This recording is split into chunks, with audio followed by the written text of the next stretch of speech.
بسم اللہ الرحمن الرحیم۔ السلام علیکم ورحمۃ اللہ وبرکاتہ۔ آج ہم ایم اے علوم اسلامیہ کا ایک نیا کورس جس کا عنوان اسلامی اخلاق اور تصوف ہے اور جس کا کورس کوڈ 2626 ہے، یہ کورس آپ کو متعارف کرا رہے ہیں۔ یہ کورس اسلامی اخلاق کے بارے میں ہے اور اسلامی تصوف کے بارے میں ہے۔ ہم یونٹ نمبر 1 کو آج کے اس پروگرام میں آپ کے سامنے پیش کرتے ہیں، جس کا عنوان ہے اخلاق کا مفہوم، اہمیت و مقاصد اور مسلم مفکرین اخلاق کا تعارف۔ اخلاق خلق کی جمع ہے۔ خلق اچھی عادت کو، اچھی طبیعت کو اور اچھی چیزوں کو اپنانے کا نام ہے۔ نبی کریم صلی اللہ تعالیٰ علیہ وآلہ وسلم نے ارشاد فرمایا، انما بعثت لأتمم مکارم الاخلاق، بے شک میں مبعوث کیا گیا ہوں تاکہ میں اچھے اخلاق کی تکمیل کروں۔ بحیثیت مسلمان اور بحیثیت انسان، ہر شخص کا، چاہے وہ مرد ہو یا عورت ہو، یہ اخلاقی فریضہ بنتا ہے، انسانی فریضہ بنتا ہے اور دینی فریضہ بنتا ہے کہ وہ اخلاق کا پیکر ہو جائے، اپنی عادتوں کو اچھا کرے، لوگوں سے میل جول کو اچھا رکھے اور اپنی شخصیت یعنی پرسنالٹی کے اندر اخلاق کو شامل کرے۔ اخلاق کی مختلف تعریفیں اہل علم نے بیان کی ہیں اور ان تعریفات میں امام غزالی کی تعریف بہت ہی عمدہ اور بہت ہی اعلیٰ ہے۔ امام غزالی نے اپنی کتاب احیاء العلوم کے اندر لکھا ہے کہ اخلاق نفس کی وہ حیات راسخہ ہے جس سے افعال بآسانی اور بتأمل صادر ہوتے ہیں۔ اس کا آسان مفہوم یہ ہے کہ جب انسانی نفس یعنی انسانی شخصیت اپنے آپ کو اخلاق پر ڈھال لیتی ہے، یعنی اس کے نفس سے، اس کے جسم سے، اس کے اعضاء سے، اس کی زبان سے اچھی باتیں ہی لوگوں کے لیے پیش ہوتی ہیں۔ مثلا کوئی شخص ہمیشہ سچ بولتا ہے، مثلا کوئی شخص ہمیشہ جھوٹ سے اجتناب کرتا ہے، مثلا کوئی شخص ہمیشہ سچائی کا ساتھ دیتا ہے، مثلا کوئی شخص ہمیشہ امانت کا اہتمام کرتا ہے اور خیانت سے بچتا ہے، اور یہ اوصاف جب اس کی طبیعت کا حصہ بن جاتے ہیں، جب اس کی عادت کا حصہ بن جاتے ہیں، تو امام غزالی کے نزدیک جب یہ اوصاف کسی انسان کی، کسی مسلمان کی طبیعت کا حصہ بن جاتے ہیں اور اس کے نفس کی حیات راسخہ بن جاتے ہیں، تو پھر یہ اخلاق کہلاتے ہیں، یعنی اسی کو اخلاق کہا جاتا ہے۔ اور اگر یہ اخلاق اللہ تعالیٰ اور اس کے رسول صلی اللہ علیہ وآلہ وسلم کے فرمودات کی روشنی میں، یعنی شریعت کی روشنی میں سیدھی راہ پر چلتے رہیں، یعنی بندہ سیدھی راہ کو اختیار کر لے تو وہ شریعت کا حامل ہو جاتا ہے، اور اگر وہ اس راہ سے ہٹ جائے تو پھر گمراہی کا حامل ہو جاتا ہے، گمراہی کے راستے پر چلتا ہے۔ عزیز طلبہ و طالبات، اسلامی اخلاق کی روح کیا ہے؟ اسلامی اخلاق کی روح اللہ تعالیٰ اور اس کے پیارے رسول حضرت محمد صلی اللہ تعالیٰ علیہ وآلہ وسلم کے احکامات پر عمل کرنا ہے۔ کوئی بھی مسلمان اس وقت تک کامل ایمان والا نہیں ہو سکتا، یعنی اس کا ایمان مکمل نہیں ہو سکتا جب تک کہ وہ پوری طرح سے اللہ تعالیٰ اور اس کے رسول صلی اللہ علیہ وآلہ وسلم کے احکامات کی پیروی نہ کرے۔ اللہ تعالیٰ نے قرآن مجید فرقان حمید میں ارشاد فرمایا، ادخلوا فی السلم کافہ، اسلام میں پورے داخل ہو جاؤ۔ اس کا کیا مطلب ہے کہ ہمارا کوئی بھی عمل اسلام کی مجموعی تعلیمات کے خلاف نہ ہو۔ ایسا نہ ہو کہ ہم اسلام کا ایک حکم تو تسلیم کرتے ہوں لیکن دوسرا حکم تسلیم نہ کرتے ہوں۔ اپنے آپ کو پورے کا پورا اسلام میں داخل کر دینا، اپنے آپ پر اسلام کو لاگو کر لینا، اپنے آپ کو اسلام کے سپرد کر دینا، دراصل یہی اسلامی اخلاق کی روح ہے۔ عزیز طلبہ و طالبات، اسلامی اخلاق کی روح کے بعد اخلاق کی اقسام اور علم الاخلاق پر بات ضروری ہے۔ اخلاق کی دو بڑی اقسام ہیں جسے علماء اخلاق نے بیان کیا ہے۔ ایک کو ہم امہات اخلاق کہتے ہیں اور دوسری کو ہم فروع اخلاق کہتے ہیں۔ امہات اخلاق سے مراد وہ اخلاق ہیں، یعنی وہ خلق ہیں جو جوہر کا درجہ رکھتے ہیں، اور فروع اخلاق سے مراد وہ اخلاق ہیں کہ جو اس جوہر کی جڑیں یا اس کی شاخیں شمار کی جاتی ہیں۔ علم الاخلاق علوم اسلامیہ میں بنیادی علوم میں سے ایک علم کہلاتا ہے، اور اس علم کا مبدا اور اس علم کا ماخذ و مصدر قرآن مجید ہے، اور ہمارے پیارے نبی حضرت محمد صلی اللہ تعالی علیہ وآلہ وسلم کی حدیث اور آپ کا اسوہ حسنہ ہے۔ ماہرین اخلاق نے علم الاخلاق کی چند تعریفات بیان کی ہیں۔ ان میں سے ایک تعریف یہ ہے کہ جو علم بھلائی کے بارے میں بتائے اور برائی کی تمیز پیدا کر دے اسے علم الاخلاق کہا جاتا ہے۔ یعنی ہم علم حاصل کرتے ہیں، اور اگر کوئی علم ہمیں اچھائی اور برائی میں تمیز پیدا نہیں کراتا، اچھائی اور برائی کے درمیان فرق پیدا نہیں کراتا، تو سمجھ لیجئے کہ اس علم کا ہمارے اوپر کوئی اثر نہیں ہوا ہے۔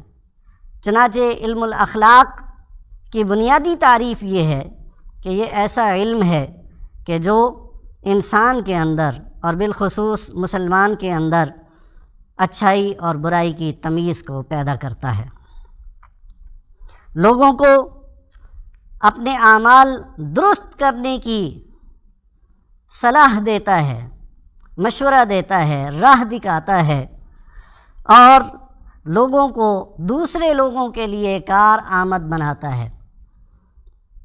درد دل کے واسطے پیدا کیا انسان کو، درد دل کے واسطے پیدا کیا انسان کو، ورنہ طاعت کے لیے کچھ کم نہ تھے کروبیاں۔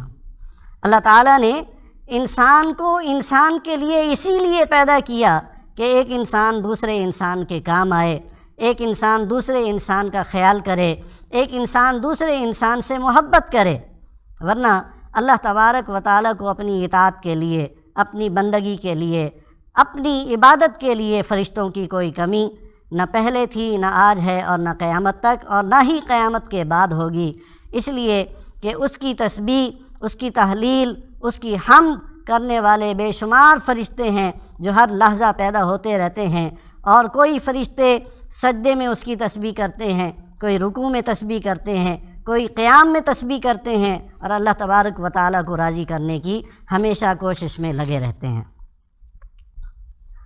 علم الاخلاق کا بنیادی موضوع اعمال ہے۔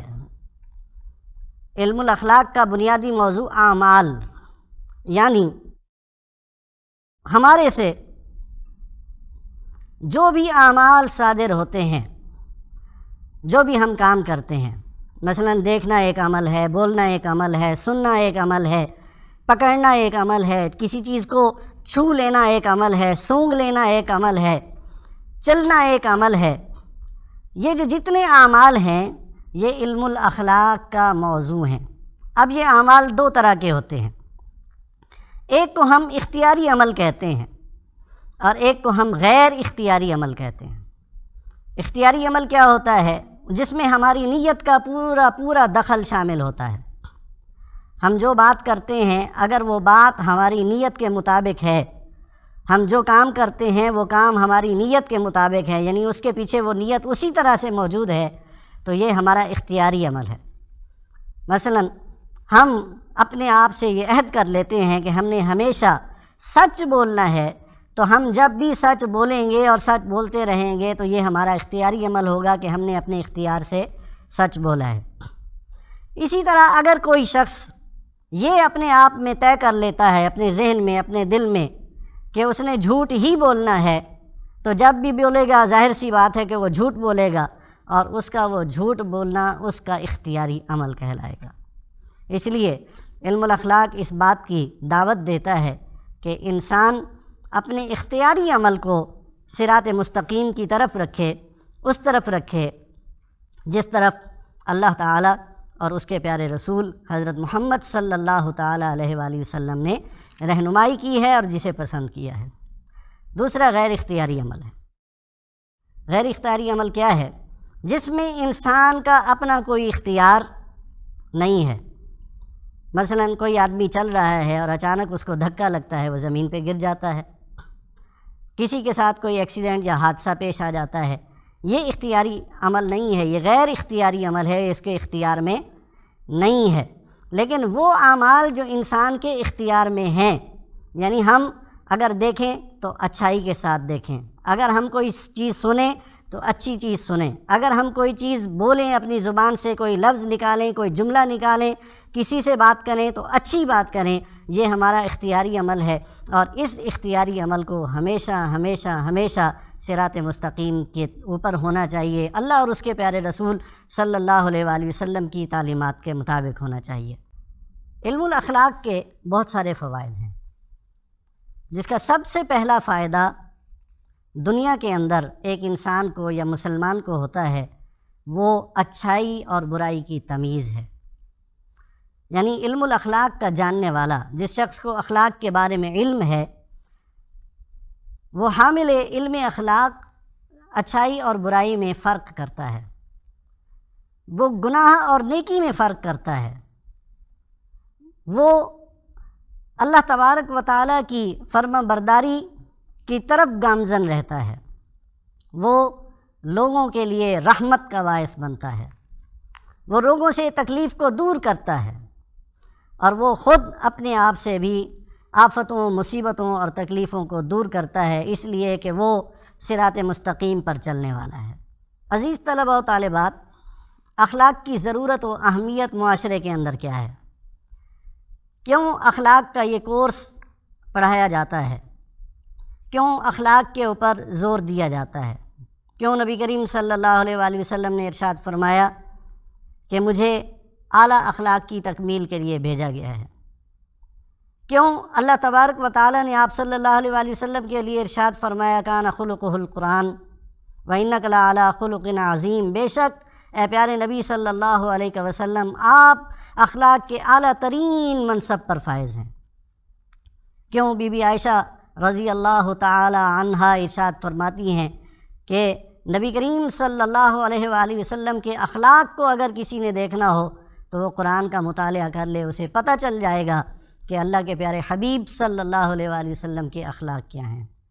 اس کی کیوں ضرورت ہے، اس کی کیوں اہمیت ہے؟ دیکھیں، ہم انسان ہیں، انسانی معاشرے میں رہتے ہیں، اس میں اچھے انسان بھی بستے ہیں، اس میں برے انسان بھی بستے ہیں، اس میں بزرگ بھی بستے ہیں، اس میں چھوٹے بھی بستے ہیں۔ ان سب لوگوں کے ساتھ کس طرح ہمیں چلنا ہے، معاشرے میں امن کس طرح قائم کرنا ہے، معاشرے میں محبت کس طرح قائم کرنی ہے، معاشرے میں بڑوں کا احترام کس طرح کرنا ہے، معاشرے میں چھوٹے بچوں کے ساتھ کس طرح سے شفقت سے پیش آنا ہے، یہ سب چیزیں ہمیں اخلاق سکھاتا ہے۔ اگر اخلاق کی تعلیم نہ ہو تو معاشرہ جنگل بن جائے۔ اولئک الانعام بل ہم اضل، اللہ تعالیٰ فرماتا ہے بعض انسان ایسے بھی ہیں کہ جو شکل تو انسانی رکھتے ہیں، جن کا حلیہ تو انسانی ہے، لیکن وہ جانوروں کی طرح ہیں اور جانوروں سے بھی بدتر ہیں۔ کیوں؟ اس لیے کہ ان کے اندر اخلاق نہیں ہے، ان کے اندر اچھائی اور برائی کی تمیز نہیں ہے، ان کے اندر بڑے اور چھوٹے کا احترام نہیں ہے، ان کے اندر معاشرے کے لیے امن و سکون اور سلامتی نہیں ہے، ان کی ذات سے کسی کو رحمت نہیں پہنچتی، ان کی ذات سے کسی کو فائدہ نہیں پہنچتا، بلکہ ان کی ذات سے ہر ایک کو تکلیف پہنچتی ہے۔ اس لیے ایسے لوگ جانور یا جانور سے بھی بدتر ہوتے ہیں، جس کو اللہ تبارک و تعالی قرآن مجید میں خود بیان فرما رہا ہے۔ علم الاخلاق کی انفرادی ضرورت بھی ہے اور اجتماعی ضرورت بھی ہے۔ اللہ تعالیٰ نے قرآن مجید میں ارشاد فرمایا قولوا للناس حسنا، فرمایا لوگوں کے ساتھ اچھی بات کیا کرو، جس کے ساتھ بات کرو اچھی بات کرو، ٹھیک بات کرو، صاف ستھری بات کرو، سچی بات کرو۔ قولوا قولا سدیدا، فرمایا لوگوں کے ساتھ سیدھی بات کرو، اس کا فائدہ تمہیں کیا پہنچے گا؟ یصلح لکم اعمالکم ویغفر لکم ذنوبکم، فرمایا اللہ تعالیٰ تمہارے سچی بات کہنے کی وجہ سے، تمہاری سیدھی بات کہنے کی وجہ سے، تمہاری ٹھیک بات کہنے کی وجہ سے تمہارے اعمال کو درست کر دے گا اور تمہارے گناہوں کو معاف فرما دے گا۔ یہ کتنی بڑی عظمت اور شان ہے کہ اللہ تبارک و تعالیٰ کسی انسان کو سچ بولنے پر، کسی انسان کو سیدھی بات کہنے پر اتنے بڑے اجر اور اتنے بڑے ثواب سے نواز رہا ہے۔ پھر نبی کریم صلی اللہ تعالیٰ علیہ وآلہ وسلم نے اپنے فرامین مقدسہ اور اپنے اسوہ حسنہ سے ثابت کیا کہ اچھی بات کیا ہوتی ہے اور اچھی بات کا فائدہ کیا ہوتا ہے اور بری بات کیا ہوتی ہے اور بری بات کا انسان کو نقصان کیا پہنچتا ہے۔ مثال کے طور پر نبی کریم صلی اللہ علیہ وآلہ وسلم نے ارشاد فرمایا جسے نرمی کا حصہ عطا کیا گیا، یعنی گفتگو میں نرمی پیدا کرنا، طریقے سے بات کرنا، سلیقے سے بات کرنا، احترام سے بات کرنا، محبت سے بات کرنا، سامنے والے کا خیال رکھ کر بات کرنا، اسے ہم نرمی کہتے ہیں۔ فرمایا جسے نرمی عطا کی گئی ہے تو آپ صلی اللہ علیہ وآلہ وسلم نے فرمایا اسے آخرت میں بھلائی کا ایک حصہ عطا کیا گیا۔ یعنی ہم دنیا میں کسی سے اگر نرمی سے بات کرتے ہیں تو اللہ تبارک و تعالی ہمارے ساتھ آخرت میں بھلائی فرمائے گا، اور اگر ہم کسی کے ساتھ برائی کرتے ہیں، بری بات کرتے ہیں، سخت بات کرتے ہیں، کسی کا دل دکھاتے ہیں، کسی کو تکلیف پہنچاتے ہیں، کسی کی دل آزاری کرتے ہیں، تو اس کے بارے میں بھی آپ صلی اللہ تعالیٰ علیہ وآلہ وسلم نے کیا ارشاد فرمایا؟ فرمایا لا يدخل الجنت الجواز، فرمایا جنت کے اندر بری بات کہنے والا داخل نہیں ہوگا۔ گویا جنت کے اندر وہ شخص داخل ہوگا جو ہمیشہ اچھی بات کہتا ہے، جو ہمیشہ سیدھی بات کہتا ہے، جو ہمیشہ لوگوں کی دل آزاری سے بچتا ہے، جو ہمیشہ لوگوں کا خیال کرتا ہے اور ان کو دکھ پہنچانے والی بات نہیں کرتا، وہی شخص جنت میں داخل ہوگا۔ دوسری بات وہ ہے خیر خواہی چاہنا، کسی شخص کی خیر خواہی چاہنا، اپنے ماں باپ کی خیر خواہی چاہنا، اپنے بیوی بچوں کی خیر خواہی چاہنا، اپنے رشتہ داروں کی خیر خواہی چاہنا، اپنے کلاس فیلوز کی خیر خواہی چاہنا، اپنے کولیگز کی خیر خواہی چاہنا، یہ جو خیر خواہی ہے یعنی کسی کے لیے بہتری سوچنا، کسی کے لیے بہتر کام کرنا، اس کا بہت بڑا درجہ ہے۔ اور اگر کوئی شخص اس خیر خواہی سے محروم ہے تو نبی کریم صلی اللہ تعالیٰ علیہ وآلہ وسلم نے ارشاد فرمایا لا یؤمن احدکم حتی یحب لاخیہ ما یحب لنفسہ، او کما قال رسول اللہ صلی اللہ علیہ وسلم۔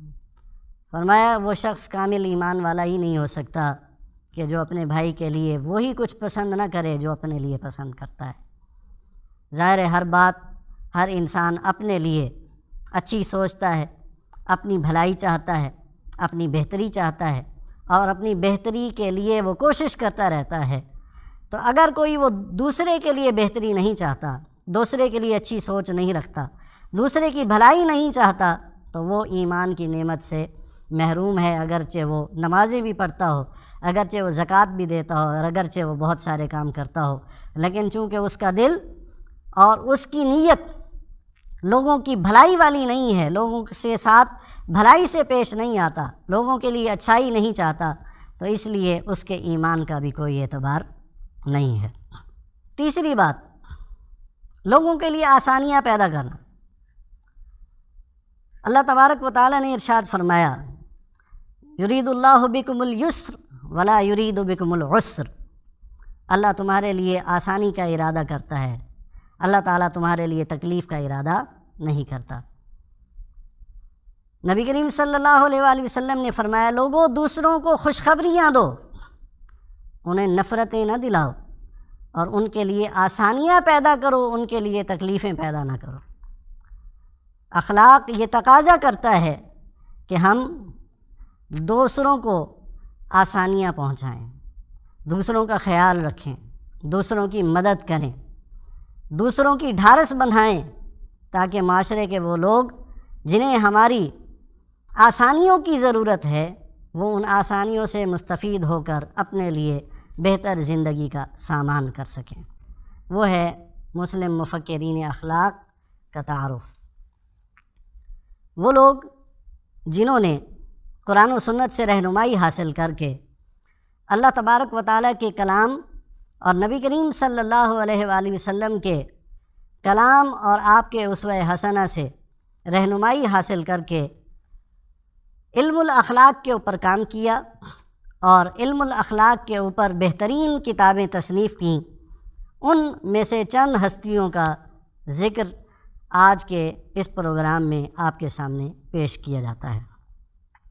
سب سے پہلی شخصیت ابو النصر محمد بن محمد ترخان الفارابی کی ہے، جو 870 عیسوی میں ترخان کے علاقے میں پیدا ہوئے۔ فارابی نے سب سے اہم کام جو اپنے زمانے میں کیا وہ اخلاق کا نظریہ سعادت پیش کیا۔ فارابی کا نظریہ سعادت کیا ہے؟ وہ کہتا ہے کہ انسان کے افعال ارادیہ، یعنی وہ افعال کہ جو اس کے اختیاری افعال ہوتے ہیں، جو کہ ہم ڈسکس کر چکے ہیں، وہ افعال اگر سعادت کی راہ میں حائل نہ ہوں، یعنی انسان اختیاری طور پر برائی کی طرف مائل نہ ہو بلکہ اچھائی کی طرف اگر مائل ہو تو اسے سعادت اخلاق حاصل ہو جاتی ہے۔ سعادت ایک بہت بڑی کمال کی چیز ہے جو اللہ تعالیٰ کی طرف سے بندوں کو ملتی ہے، یعنی کوئی بندہ جب اللہ تعالیٰ کے نزدیک سعید ہو جاتا ہے، سعادت والا ہو جاتا ہے، اللہ تعالیٰ کا پسندیدہ ہو جاتا ہے، تو وہ ہمیشہ ہمیشہ اللہ تعالیٰ کو خوش کرنے کی کوشش کرتا ہے اور وہ ہمیشہ ہمیشہ برائی سے اجتناب کرنے کی کوشش کرتا ہے۔ دوسری شخصیت ابن مسکویہ کی ہے۔ ابن مسکویہ کا نام ابو علی احمد بن محمد بن یعقوب المسکویہ ہے، جو 930 عیسوی میں ایران کے شہر رے میں پیدا ہوئے۔ ابن مسکویہ کا نظریہ اخلاق کچھ اس طرح سے ہے، وہ کہتے ہیں کہ سب سے پہلے انسان کی اخلاقی حالت درست ہونے کے لیے اس کی بدنی صحت کا ہونا بہت ضروری ہے، یعنی اگر کوئی شخص بدنی طور پر، جسمانی طور پر صحت مند نہیں ہے یا وہ ذہنی طور پر صحت مند نہیں ہے تو پھر اس سے اخلاق کا اتنا بڑا مطالبہ نہیں کیا جا سکتا جتنا کہ مطالبہ ایک صحت مند اور صحیح توازن رکھنے والے شخص سے کیا جاتا ہے۔ دوسری بات مال و دولت کا حصول اور اس کا خرچ ہے، یعنی مال و دولت صحیح راستے سے کمائے جائیں، حلال راستے سے کمائے جائیں، حلال ذریعے سے کمائے جائیں اور حلال جگہوں پر خرچ کیے جائیں، تو یہ بھی اخلاق میں اضافہ کرتے ہیں۔ عزیز طلباء و طالبات، ایک اور بہت اہم شخصیت امام غزالی کی ہے، جن کا تذکرہ کرنا بہت ضروری ہے۔ امام غزالی 450 ہجری میں طوس میں پیدا ہوئے اور پوری زندگی امام غزالی نے علم دین کے لیے وقف کی۔ امام غزالی کی سب سے مشہور کتاب احیاء علوم الدین ہے، جسے عام طور پر احیاء العلوم بھی کہا جاتا ہے۔ امام غزالی نے اس کتاب کے اندر علم الاخلاق پر بہت تفصیلی بحث کی ہے اور بہت عمدہ اور بہت قیمتی نکات امام غزالی نے پیش کیے ہیں۔ امام غزالی کے نزدیک اخلاق کے بنیادی ارکان 4 ہیں۔ نمبر 1 علم، نمبر 2 غضب، نمبر 3 شہوت اور نمبر 4 عقل۔ وہ کہتے ہیں کہ جب علم، غضب یعنی غصہ، شہوت یعنی پسند ناپسند، اور عقل، ان چاروں چیزوں کا امتزاج ہو جاتا ہے، یعنی یہ چاروں چیزیں اعتدال میں جب آ جاتی ہیں تو پھر انسان کے اندر اخلاق عالیہ پیدا ہو جاتے ہیں۔ یعنی علم حاصل کریں، وہ علم ہو جو نفع دینے والا ہو۔ غضب یعنی غصہ وہ کریں جو اللہ اور اس کے رسول کے لیے ہو، یعنی ناحق بات پر غصہ ہو۔ اور پسند اور ناپسند، وہ چیز پسند ہو جو اللہ اور اس کے رسول کو پسند ہے، اور آپ اس چیز کو ناپسند کریں جو اللہ اور اس کے رسول نے ناپسند کی ہے۔ اور آخری بات عقل۔ عقل دے کر اللہ تعالیٰ نے انسان کو فرشتوں سے ممتاز کیا ہے۔ اس عقل کو صحیح جگہ پر استعمال کریں۔ جب علم، جب غضب، جب شہوت اور جب عقل، یہ چاروں چیزیں آپس میں مل جاتی ہیں تو پھر انسان صحیح طور پر اخلاق والا بن جاتا ہے، صاحب اخلاق بن جاتا ہے۔ اللہ تبارک و تعالی ہم سب کو اخلاق اور علم الاخلاق سیکھنے اور سکھانے اور دوسروں تک پہنچانے کی توفیق عطا فرمائے، اور معاشرے کے اندر اللہ اور اس کے رسول کے سکھائے ہوئے اخلاق کو عام کرنے کی توفیق عطا فرمائے۔ آمین۔ وما علینا الا البلاغ المبین۔ پاکستان، پائند آباد۔